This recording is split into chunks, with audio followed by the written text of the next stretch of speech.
दोस्तों नमस्कार, मैं दिनेश कुमार।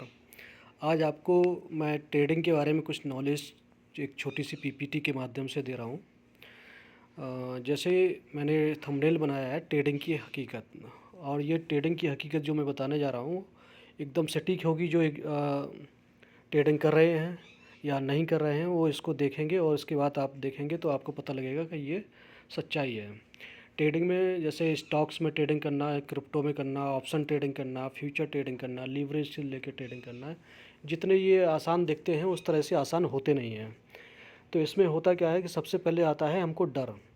जब हम विदाउट जानकारी के हम ट्रेड लेने जाते हैं तो हमें हमेशा डर बना रहता है, उस डर की वजह से हम उस प्रॉफिट को नहीं ले पाते हैं।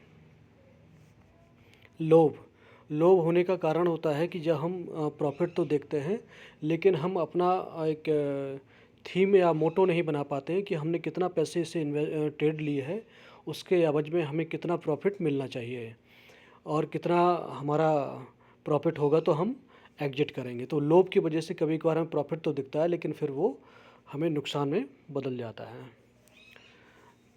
तीसरे नंबर पे आता है हमारा गलत एंट्री। गलत एंट्री का मतलब होता है कि हम एंट्री लेते हैं, रैंडमली ले लेते हैं, विदाउट जानकारी के हमने कभी भी एंट्री ले ली, और उस दिन मार्केट मान लीजिए साइडवेज हो गया है, तो साइडवेज मार्केट्स में आपके ऑप्शन बायर जो भी होते हैं उनकी ट्रेड के रेट डिक्रीज होते जाते हैं।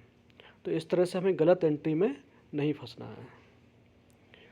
इसके बाद आता है बिना स्टॉप लॉस के। कब जब भी होता है कि हम ट्रेड लेते हैं और बिना स्टॉप लॉस के हम ट्रेड को एग्जीक्यूट कर देते हैं, और ट्रेड स्टॉप लॉस नहीं लगाते हैं, जिस वजह से हमें कभी कभार बड़ा नुकसान हो जाता है।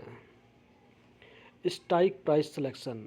स्ट्राइक प्राइस सिलेक्शन का मतलब है जैसे कि अभी मार्केट 25,000 कुछ चल रहा है, उस स्ट्राइक प्राइस पे हमें देखना होता है कि इसमें दो तरह की सिलेक्शन होते हैं, इन द मनी और आउट ऑफ मनी।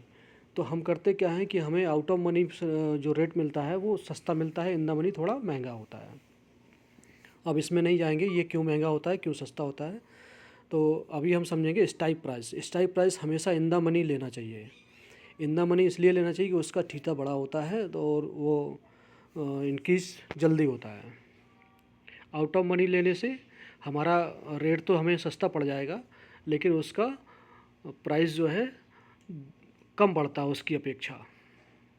तो इस तरह से हम स्ट्राइक प्राइस सिलेक्शन देख कर ही करेंगे। इसके बाद आता है प्रीमियम सिलेक्शन। स्ट्राइक प्राइस तो हमने सिलेक्ट कर लिया है, मान लीजिए हमने 25,200 की हमने एंट्री ले ली और इन द मनी की एंट्री है ये।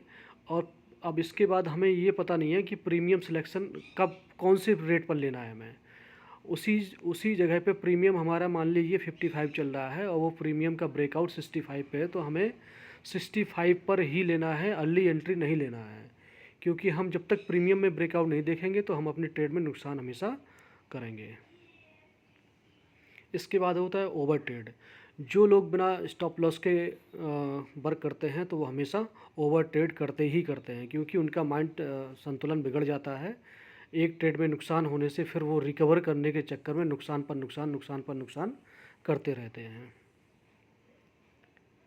इस तरह से हमने ये छोटी सी एक पीपीटी बनाई है ट्रेडिंग की हकीकत, जिसमें डर, लोभ, गलत एंट्री, बिना स्टॉप लॉस के, strike price selection, premium selection, over trade शामिल है।